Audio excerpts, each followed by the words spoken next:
This summer past, we journeyed to Prague, Czechoslovakia, to attend the International Transpersonal Conference, a meeting of philosophers, psychologists, anthropologists, writers, ecologists, and thinkers on global subjects. Throughout the conference, we were able to track down and interview some of the movers and shakers whose ideas and hopes will shape the new millennium. Prague was a fitting venue for this meeting, poised as it is at the center of European crisis and promise. It is a metaphor for the transformation of the planet and of human psychology that must take place if we are to provide a sane future for our children.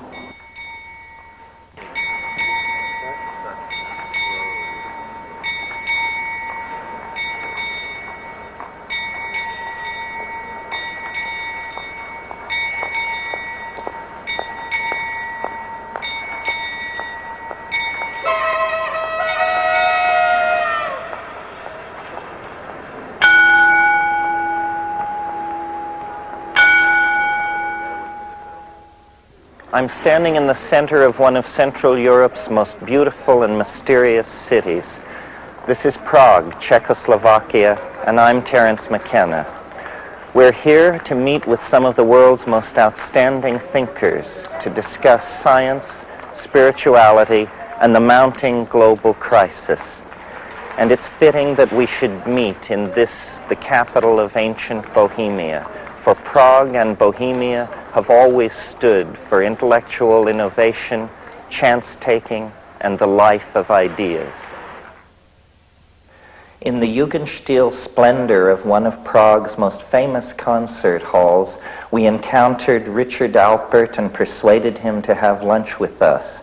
Alpert, who now calls himself Ram Dass, is one of the most enduring figures from the American cultural upheaval of the 1960s.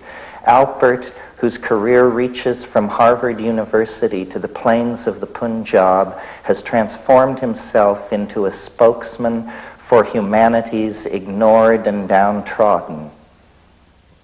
And Ralph Abraham was sitting across the table watching me have this conversation, and when after Steiger left, Ralph leaned over to me and he said, "So you see, Terence, the mushroom is telling you that it can reach out and touch you anywhere." And I thought that was amazing. Well, anytime you would like to or feel that you have the time to guide me through anything at all, I'd be happy to be your... Excuse me, sir. You are not the famous Terence Mushroom McKenna. That is you, my friend. It is. I am aware of. That's him. It is. Oh, how wonderful! Yes, pleased to welcome you on our Bohemian highway. I especially bring you very good black coffee and espresso. And if you may tell me, who is the attractive elderly gentleman you brought on your side, on your companionship here? This is Mr. Dass. Oh, the MS Dawes, yes. No, the Ram Dass. Oh, the CD-ROM. The CD-ROM, yes. Oh, CD-ROM Dass. The LSD LSD Dass, yes, the one, yes. Oh, wonderful. Take this, it will be thank you. Very bohemian. And this... I am so happy to be in your fair country. Oh, my country, very fair, and happy to have the LSD experience. You know, What is your name? What is your name? My name is Waiter. Waiter, how do you do, Waiter? A pleasure. Yeah, see you, Waiter. Okay. See you later. You don't think there's any... It would needs the external form of the mushroom. It would never have happened for me. I only argue from my own experience. Yeah, but you and I were both so thick in crap when it had, that's why we needed it. Well, but there are a few others out there. We didn't corner the market on being thick in crap. Yeah, but I'm talking about somebody like a Ramana Maharshi or somebody like that. Oh, well, these people... I mean, there are people... Sure, but the idea is not to come up with something that the best among us can make hay with, but a democratic, something which addresses the species. The thing that seemed to me so important about the psychedelic experience was that it happened to me. I wasn't reading John Chrysostom or Meister Eckhart. Exactly. Of course those guys... Right on. It happened to me. It happened to me, yes. And so I assume that I am a very ordinary person. Therefore, if it happened to me, it could happen to anyone, and that's really a questionable. something. That was a set of assumptions there. One, that you're a very ordinary person, and whether the same chemical given to a dozen people would bring about 11 other people like Similar this, and I think it would be the outcome would be very different. And that's it. I keep getting cast into an evolution of consciousness model about individuals, because there's such marked individual differences as to 3 people come before my guru, one completely goes, and the other 2 get a chapati. And people take psilocybin, and some go like that, and they go like that, and some go like that. Well, don't you think a good metaphor for it would be sexuality? Apparently there are some people who can kind of take it or leave it, and others of us, it rears its ugly head with great presence. Yet everybody has to come to terms with it. I notice as I get older, I move from one of these categories to the other. It leaves so much space in my life. I don't know what to do with my free time. I hope it never happens to me. Just clinging. Just clinging. No, just aspiring to cling. Actually, I live the life of an ascetic. It's my aspirations that are pulling me down. Well, see, the nice thing about this evolutionary argument is that you can sort of make the snake take its tail in its mouth. Exactly. Because it does. The escape is not into some science fiction future. No. It's into an archaic recursion of some sort. We once knew everything we need to know. Yeah. So what we are trying to find out is lost knowledge, not new knowledge. And if you direct people back toward 10,000, 20,000 years ago, they see a kind of completion that an open-ended future is... It seems to me it's a confusing thing to use time in that way, because it makes the artifacts of that period seem to be valued as opposed to the artifacts of this period. And it seems to me that, I mean, whether you call it not science fiction, but science fiction can also be very compassionate. It can be very historically relevant. It doesn't have to be... it's just using a different set of artifacts to work with, so...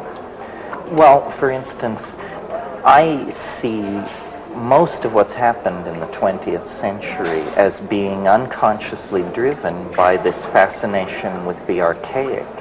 Fascination with the archaic? Yes, I mean... Wow, that was... of all the things I predicted you'd say, it wasn't that. Tell me what... Well, for instance, Impressionism deconstructs the hard image of realism and gives you a feeling-toned thing, which was very antithetical to Victorian Edwardian thought. Then Freud and Jung describe different aspects of the unconscious, but to do it, Freud has to talk about repressed, primitive sexual imaginings. Jung talks about folklore, fairy tales, and mythology. Meanwhile, the Dadaists and the Surrealists are saying we have to break up the linear expectations of the bourgeois mind. And then you get at Jackson Pollock and those people who say the image itself has to be thrown out. And then, to my mind, the psychedelic thing in the 60s, based on rock and roll and a boundary-dissolving psychedelic, we, almost by a random walk, are finding our way toward shamanism, tribalism, nomadism. Go beyond the isms to find out, tell me what we're really finding. We're finding a world made out of mind rather than stuff. Great, okay, we're finding a world made out of mind. Every time you describe which mind you find, that's just a limiting condition. I mean, if we just find the thing of mind-created stuff, live in that, then what happens? Well, I mean, there is a transcendental dimension beyond language. It's just hard as hell to talk about it. But if you live in it and talk from there, then the forms that it will manifest in become just the forms it manifests in. It's nothing more or less than that. So you mean you download the unspeakable into language and Yeah. let the chips fall where they may? Well, they don't fall where they may. They fall in a perfectly harmonious pattern. Well, that's them falling where they may. Where they may, where they will. Yeah. Yeah. Well, so what I'm hearing from you is you have a very strong sense of the pattern, strong enough that your necessarily limited personal viewpoint doesn't tend to get in the way. You can always push the reset to hope button, and then you hope, almost on principle. Trump has said to me, stand halfway between hope and hopelessness. I thought that was very useful. And is that... No. What is it? It's It's the ecstasy of total horror and total beauty at the same moment. That's what I feel again and again, Terence. When I'm with somebody dying of AIDS, my God, my heart's breaking. It's horrible. I mean, it's a ghastly the social ostracization, this, that, opportunistic illness and everything. And there's another part of me that's giggling. And I can hardly handle the multifrenia of it all, in the sense of the perfection of it all, and the beauty of the moment, and the horrible shit of it, you know? Well, it all is spun together. Is that because you feel confident that the self is somehow indestructible, or because you don't even ask that question? You got to watch the words indestructible, because that has a time dimension. I mean, I think that awareness is But for example, do you think this is the stage upon which all acts are performed, or that we move No, up this is and one of the down stages. many levels? Oh, infinite number, because I just look into two minds and I see two different ones. And those are all on just this one. No, I feel like I have this friend Emmanuel, you know, this spook that has no body. And Emmanuel's two lines to me were, death is absolutely safe, first thing. That's a very profound statement. And the next thing he said, it was like taking out the tight shoe. And then I said to him, Emmanuel, what am I doing here? Who made this error? What am I doing on this plane? He said, you're in school, why don't you try taking the curriculum? And the curriculum is? Life. Any life? It means the exploration of the clinging of mind within the world of projected form. So the exploring life. It's the exploring life with it's purposive in the sense of returning back into the Garden of Eden. It's a return. There is a return metaphor underlying all of it. And I'm sure you're asked this all the time, so am I. Maybe we give different answers. Do you think that this can be done without psychedelics fast enough to have an impact on the global situation?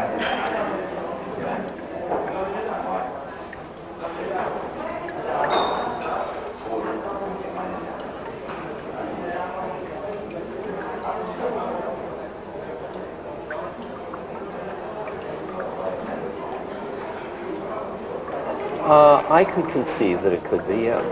You asked, do I think? I don't really have an opinion whether it will or won't, but I could see it go either way. Well, I mean, like John Seed said to me, it's too late as far as the rainforest is concerned. He says the inertia is too great in the whole system. It's too late. So I said, okay, John. I mean, it was the first time somebody said it to me just like that. He said, it would take a miracle. I said, oh. That threw me back on whatever that was. And then he said, but after all, he said, we came up out of the ocean and came onto land. He said, we have quite a lineage of miracles. I wouldn't underestimate us. That was a nice one. Well, so my question to you is, are psychedelics a miracle? Psychedelics are a miracle, yes. They may not be the only miracle. Are they the miracle we need? I don't know that. I don't know that. I think they may have already done what they were to do. Really? That's interesting. I think I've never heard anybody I think say what is done is so much more powerful than anybody yet recognizes. See, I see that all this destruction is just the process of transformation. The question is whether they'll keep it together in the process of transformation. And that's why all I'm interested in doing is becoming a person and helping others become a person who, in the process of the dramatic stuff, will keep some equanimity and there's some love and some presence in that process. But that's, psychedelics may play a role in that. So you're right, that comes back to your question. Well, see, my assumption in trying to think about thousands of psychedelic trips rather than just mine, what they seem to do generically is they seem to dissolve boundaries. Yes. And the ego is in the business of creating, maintaining, and defending boundaries. So I really see the psychedelics as directly intervening in the core process which is running us over the edge, which is our inability to emotionally connect with the consequences of what we're doing. If for a single moment we could feel what we're doing, we would stop. I understand. But we do It's not. interesting because you take images that all of us know of the girl running down the street naked in Cambodia, you know, or something like that. And we say that wasn't strong enough. It won the Life of the Year award, but it wasn't strong enough. It didn't stop everybody and say, holy shit, what are we doing here? You know? So what would be strong enough to do that? And you say, well, psychedelics, but that's it's in a one-on-one thing. I mean, we're talking major game players at this moment. Put China into your computer. You know, how do you deal with that? I mean, either you're spraying it, or it's water, or it's some other level of consciousness that does it. There is a certain level of trauma that's possible that can soften the ground. Right? Not 3 Mile Island and not Chernobyl, but I mean, I don't want to create this with my mind, but I can imagine a certain trauma, like in Marin when they ran out of water. It was interesting. Suddenly all the ego barriers and everything, and neighbors were talking who'd never even met each other. People were taking and showers together. Yeah, exactly. A whole right? process was happening. I'm sure marriages, babies were conceived, everything as a result of that trauma, of that denial. So a massive, significant trauma. I just got to tell you one scary image. There's a saint in India who lived up to about 1930, I think, or so. And one of his devotees said to me, one night he was sort of looking off in the distance, and he said, there'll come a time, he said, when you'll walk 5 miles, and he said, you'll sight the light from a fire of another person, and you'll be so happy to know another person exists. Quite a prediction. Isn't that quite a prediction? Yeah. It's in there. It's just in there somewhere, you know. Interesting.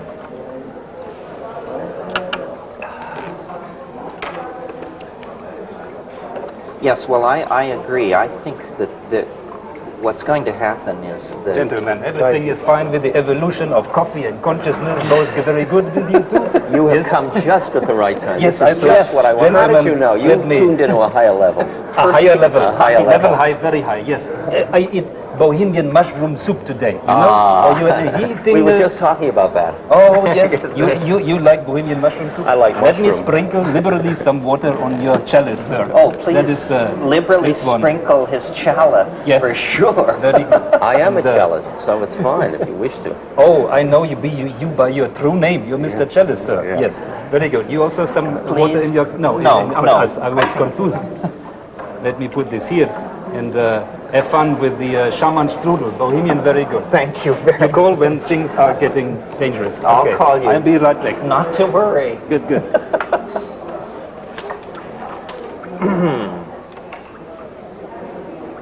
Can I ask you a personal question? You can ask me anything you'd like, Terence. It's not a personal question to you, it's a personal question from me. How do you like having the projection of special identity constantly laid on you? It's a sadhana. It's my practice. That's a good answer. Although you didn't say how you liked it.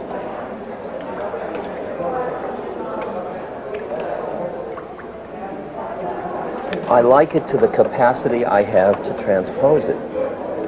If I can't, I mean, sometimes these are going very fast, and to just keep it transposed, then I love it. I love it. It's like a fire. If the minute I start to lose it, it's a fucking drag. It really is. Because, I mean, you know, I was in a situation in Miami where all these women with blue eyes and coiffured hair were grabbing at the buttons of my jacket. And I thought, oh, I don't want this. Whatever this life is, I don't want to be part of this. I mean, this is, they eat your flesh, finally. Sure. But I realize at any time, I can walk away from it. And it's my, you know, I'm a free agent. So do you never get in a situation where you say, gee, I'd like to do X, but Ram Dass would never do that? My stock and trade, or my coinage, is in sharing just those predicaments publicly. See, I've turned it into, right? You've managed to, but public confession is the subtlest form of wastrelry. Of wastrel, yes. I do it myself. Say, I'm not a good guy, don't follow me, I'm a bad guy. Then I leave the stage and say, now I can really be a bad guy. Come up and see my holy pictures. That's one of my lines in my lecture.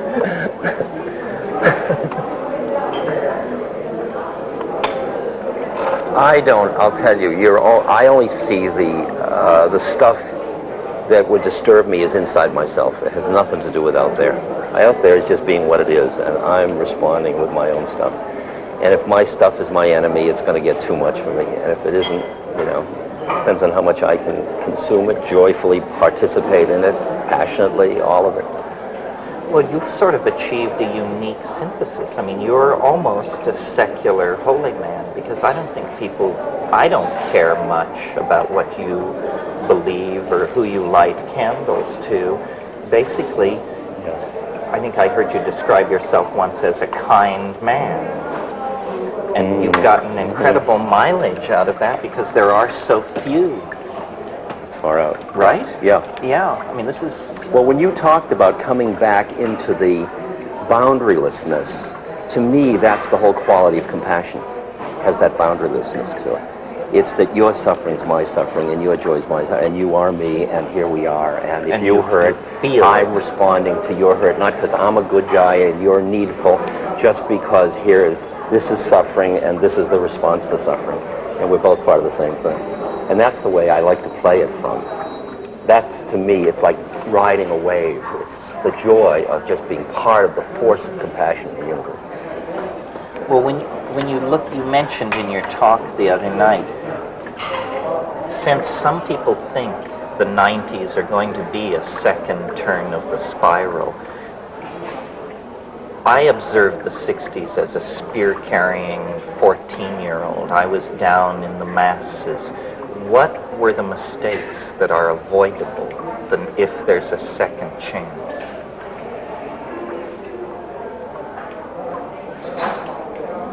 They're inevitably going to be avoided. The first mistake was idealism. The first mistake, and the mistake was thinking that because you had seen it, you could just go like that and everybody else would see it. And you could just say, it's all love, and then everybody would love. I mean, it was a naivete. It was naivete. It was not working on ourselves deeply enough to be without the clinging of mind that made us try to use it. It was our lurking righteousness that got in our way. Can you make a revolution, though, without an inner righteousness? That's the far-out question of where would the action come from? And there's this line in Buddhism that says, out of emptiness arises compassion.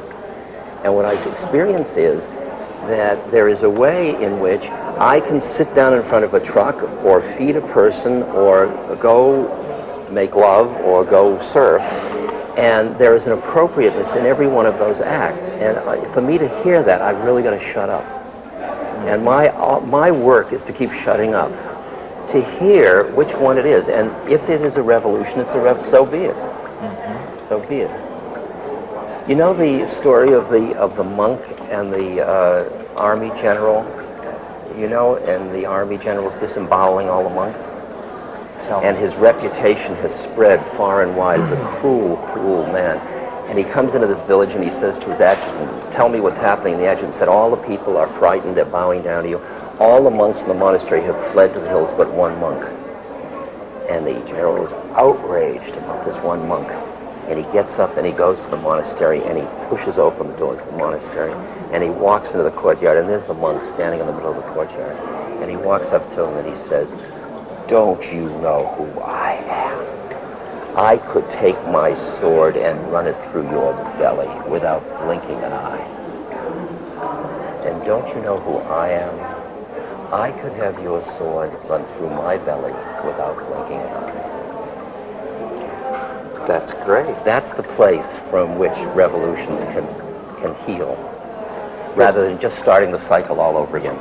Then this is the place we never found in the 60s. I mean, I've always said it was all well and good. We reduced it to revolution, and although we had the taste of evolution, we reduced it to revolution. Well, and the day they came with machine guns, we didn't stand like that monk. Everybody said, oh my God, you could get killed playing this game. And I flew to Laos and India for 3 years. But already we had produced the they by being so busy being we. True. Because so that they even noticed we. The fact that they noticed us was because we were busy making statements instead of just being it. So maybe, I mean, this is just occurring to me, that being in a place like Prague, the real thing we have to learn here is how to make velvet revolutions, non-confrontational. Exactly right. Exactly right. That's why I admire Havel so much. That's why he's way up there in my, because he is a compassionate leader.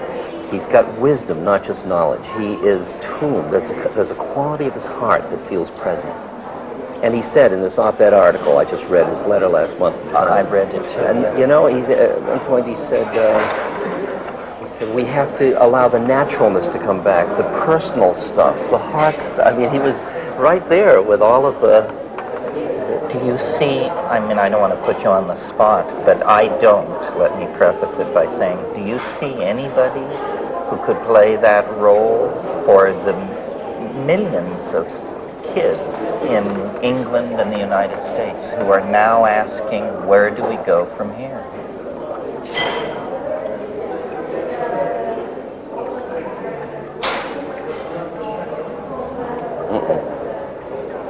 No. Is that good or bad? I guess the situation hasn't demanded the emergence of that being it. Of those kinds of people? Because it can't be anybody that comes forward and says, I'm it. Oh no, it has to be someone who the people But the say, situation you're can it. demand the formation. I mean, you watch, does the man make the time or the time make the man? You know, and you can feel how what took a certain person 20 years, like to ride a bicycle, somebody later on can ride a bicycle like that because the whole culture rides bicycles. There's some process where the situation emerges where the person has to come forward and they're just forced out. I mean, I go and I look at all the senators that are running for this or that, and I go to breakfast with them and I listen and I tune. And Jerry Brown I hung out with, and I said, you know, he's got interesting ideas, but his heart, my God, he's got work to do. This poor guy, he's suffering so much. And I love him, and I want those ideas out, but I want him to work on himself, you know, and so I don't do see you anybody really else. care in terms of political terms whether Jerry Brown makes himself palatable to an electorate? I care because I work with the Mayan widows in Guatemala, and I feel like I'm representing them, and our government, our administration's policies are killing them and their children and their husbands. And some way I've got to play my part as a member of a society that is imposing so much suffering on so many people. I can't just walk away and say, oh, I'm helping the nice Mayans. I've also got to realize I'm an American citizen that's hurting the Mayans, and I've got to play both games to change one way and to do the other thing. So there's a kind of, not to go egghead here, but a kind of coincidentia positorum, because on one level what you're saying is, it's all right, don't worry. And on another level, you clearly are involved in a search for defining your role, where you would do some good. Optimum judo move. optimum judo move. So to it isn't awaken the enough to just compassion of say the system. the system will take care of But itself. I am part of the system that is taking care of itself. So it's a whether sense I'm of standing acting inside of it. without acting through self. It's being not identified with the actor and not being identified with the fruits of the action. That's, I mean, to me, one of my basic texts is the Bhagavad Gita, and those are the two injunctions. And I really hear those. And they're very weird. How you do an act when you're not identified with being the actor and you're not attached to the fruits. I mean, I lead this funny, continuous paradox that suffering stinks and suffering's grace. And I live with both of those all the time. Well, I think most people do, don't you I think think? most people have taken a position.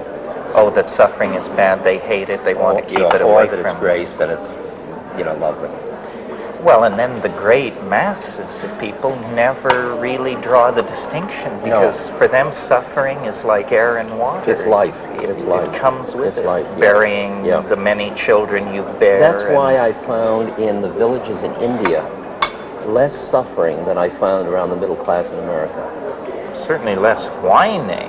Well, less preoccupation with what they don't have. Well, they have a philosophy of reincarnation that must sustain them. There is something else that's feeding them. Where we have a philosophy of, if you don't get it now, No, you you're never never gonna get will. Exactly. We threw out in the councils of Nicaea, Trent, and Constantinople just the thing that would have healed, but we did it so that the church could have power over.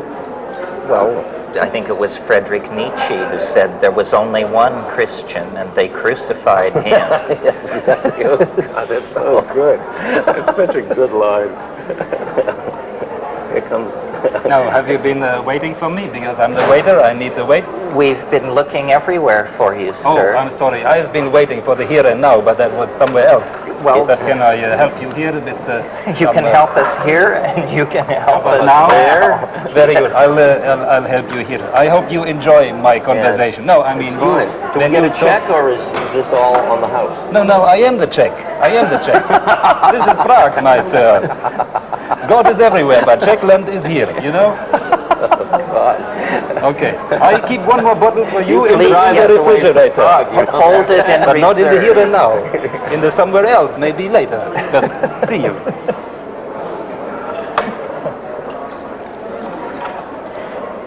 Well, I was asking you, what did we do wrong in the 60s? Yeah, okay. One thing that has occurred to me, and I certainly felt it with my friends, was we assumed it would go on forever. We had no notion of window of opportunity. Yes. We just thought we'd Yeah. blown the doors off Yeah. the hinges and they would Yeah. never be put back on. Yeah. To me, the most amazing transformation in my lifetime is not the revolution of the 60s, but the counter-revolution of the 70s, where they managed to put the cuckoo clock back together again, even though we'd kicked it all Did they or over didn't they? That's what see, you keep thinking there was that opportunity and it closed, and I think it happened then. And all of the 70s and 80s and all that was this kind of reverberation to this process. And that I'm here and you're here and we're both still here and it's the 90s, and I got a lot of people that, I talk now in middle America, and I look at my audiences and they've never taken dope, they've never read Eastern holy books or anything, and I just say the same stuff I was saying in the 60s that I was saying to people with flowers and big pupils. And these people in the middle, they're corseted, nice people, and they're going, and I think, far out, look, it happened. And I was looking the other way. Well, that's true. And that's where you're looking for the resonance of a person to come forth that speaks from that consciousness with the assurance of the truth of it. Right.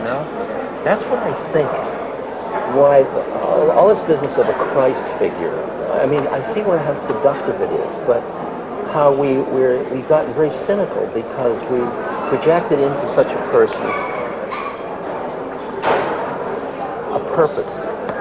Yes, a purpose. Instead of just that light forming out of the needs of the moment to create that light because I find if I speak from a true enough for a moment when I can do it, from a true enough place in my heart, it reduces the paranoia, the subtle veils of paranoia in another person. I don't do it to them, it just falls away. Because they're testing, and they don't get from me anything that says like that. And I just watch them like a flower, like that. And I think, boy, I give a lot to just be that instrument. You know, that's worth working Well, that's for. a great role. But it's a role for every one of us. That's the role. That's what I said to the ITA. I said, just don't talk about it. Exemplify let's do it. it. Let's be it. Do for it. God's sakes.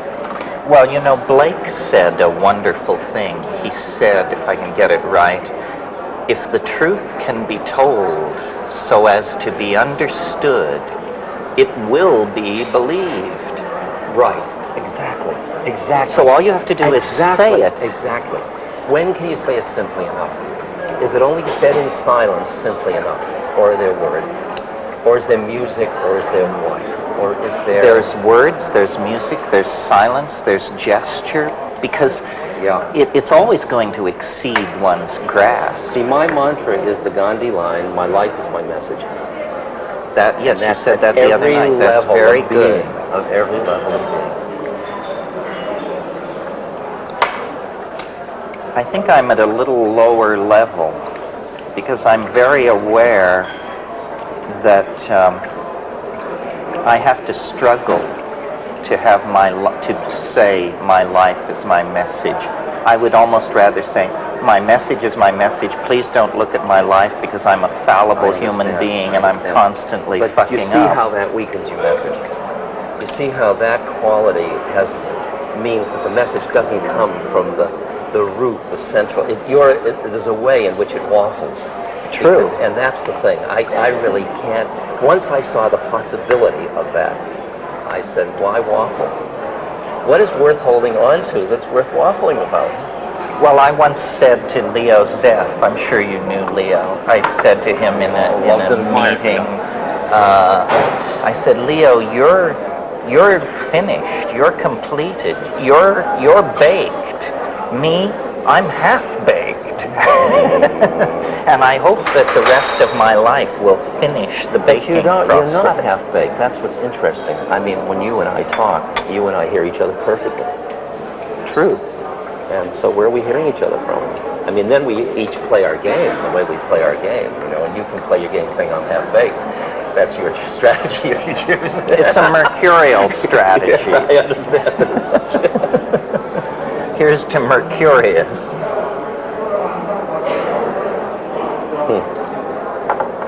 You have somehow been able to survive the gauntlet of American media in a way that your colleagues and comrade in arms didn't seem to. They either had to step away from their leader role or they transmuted it into some lesser thing.